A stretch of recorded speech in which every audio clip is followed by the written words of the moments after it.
2nd and December 15, how can you possibly explain that away?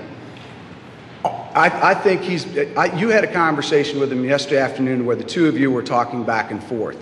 I think that's testimony. Yeah, I think you take that testimony in and you consider it. And I think he's a truthful guy. I don't have any magic way of explaining it. He said that he did not go back and do that. Yeah, he should have.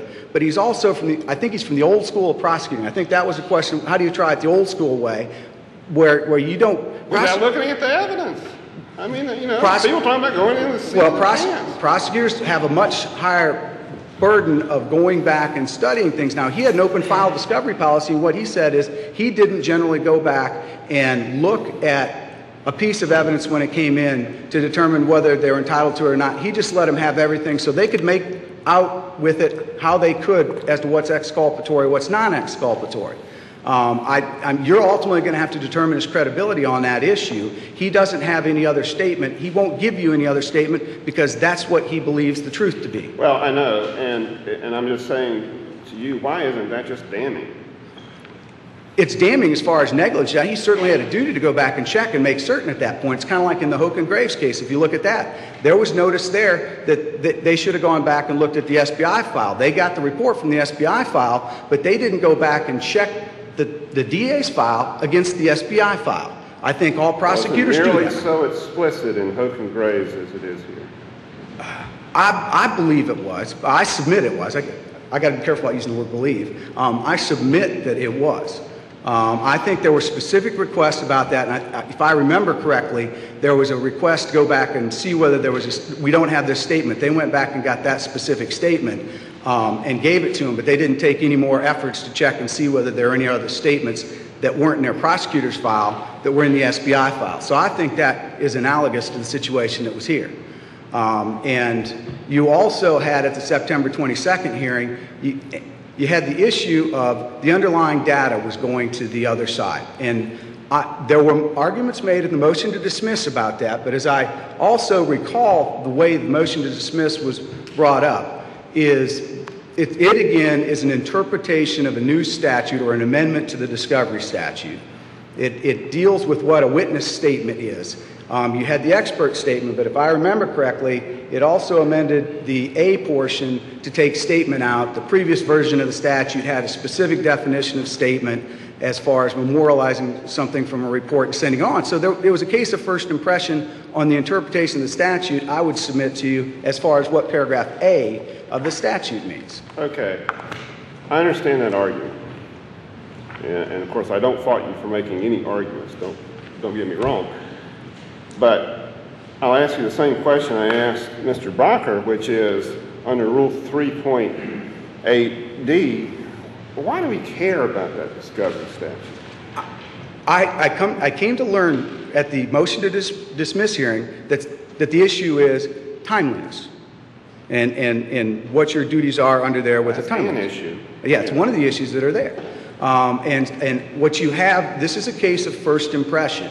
This is also one where there's really, I have not seen any clearly identified guidelines as far as what your duties are. The rule places a duty on you under that rule, but there's nothing that clearly outlines what the obligation is as far as when and all that other stuff. So we're really operating under a case of first impression where if somebody wanted to go back and look at their obligations under the professional responsibility rules related to that particular issue, when this came up, that guidance wasn't there, I would submit. So well, I think there's enough guidance there to say that to the extent that the issue is that the information was never turned over other than within 1,844 pages of, this is my characterization, scientific cuneiform with no Rosetta Stone attached, that it was never turned. I mean, you can't argue that it's timely never to turn it over. But isn't it just as logical of argument that that's a perfect piece of evidence to show that he didn't know that it wasn't there? I mean, it's not like after that, all of a sudden he comes... But he had been told. Mr. Bannon had to figure it out from looking at all that. He knew. I don't And he admits he knew. The question is whether he knew it wasn't in the reports. I think that's what the issue is, to a certain extent. How could he not know if he had read it? I mean, Well, how could he not know? That's the issue. If he didn't read it, he was wrong in not reading it and not understanding it. But does that mean that he intentionally did that, or does that mean that he just wasn't giving it the care and attention that he should have? I would submit to you that that is just as logical of argument, that he didn't bother to give it the effort to do it. I'm not saying that's right. Okay. Suppose that's true. Suppose that it's just as logical for us to conclude that. Why does that put him in any better position than if he had read it and didn't figure it out somehow, or he had read it and intentionally withheld it, than to say that after it had been repeatedly brought to his attention that it wasn't in that report, and that he then didn't go read it? That, I don't see where that helps you. Well, I go back to the analysis in the end of the Colorado case on the difference between what is intentional conduct, what is knowing conduct, and what is negligent conduct. And what I think that can mean is just, it can be a bullheadedness that I'm not going to go back and look at it, or it can just be, once the hearing was out, I mean, there's a lot of pressure and things that are at stake here, and it can also be the type of person that there's a lot of people that were coming back against him, and it can also be, you've seen enough disciplinary hearing people that come up here that there's also one when you start getting arrows fired at you. Some people just, once you get out of a hearing, you just go on to something else because you can't deal with it. I'm just showing that as another logical thing that could be happening. I didn't present any evidence in that regard, but responding to your questions, that's another thing that can be out there. And you had the orders there, the underlying data was going, and if issues came up, you were still on the discovery track. You had discovery hearings where they're talking about what you had, what you didn't have, and he should have done that. But I think you go back and his statement in the December 15th hearing about, that's the first that he knew about it. I believe that you also have the issue that he doesn't, if there's some sort of thought on an intentionally withholding stuff, I don't think you just fax over the document to the person that did the report that supposedly had it reported in there and then throw them up on the stand without asking any questions is the way to do it. You're going to call up and say, how do we deal with this issue?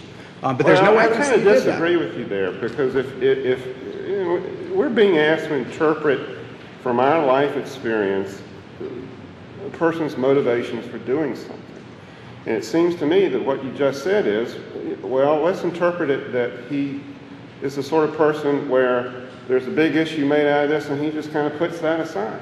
I mean, the other interpretation of what he did and how he treated Dr. Meehan was he called him up and said, and I think I heard Meehan say this, like, you have a problem because it's not in your report, and you be there and you testify, and they're going to ask you whatever, and to take it beyond that, my interpretation could be, I'm going to hang you out to dry, and that's what he did. And what does that get him? Or it can be that he doesn't want anybody to go back and asking questions about what did y'all discuss, what were the matters you went into about the testimony before you got up there, because that can be used to show that you're trying to come up with some thought process that you had an agreement or some sort of understanding about intentionally withholding any evidence. And then when you get there with you have another witness that was at the meetings. You had Detective Hyman that was at the meetings between Meehan and Mike Nifong, and he testified that in none of those meetings did he hear any conversations between Mr. Nifong and and Dr. Meehan on limiting the report in any way or on withholding any evidence or data from the report to get to the defense counsel in the underlying Duke case. I mean, you are ultimately the ultimate decider of fact. I think I'm looking at the evidence and looking at another very plausible little thing. It's not my burden. We're looking at it as an advocate. We're the decider guys, and we got it, But the issue that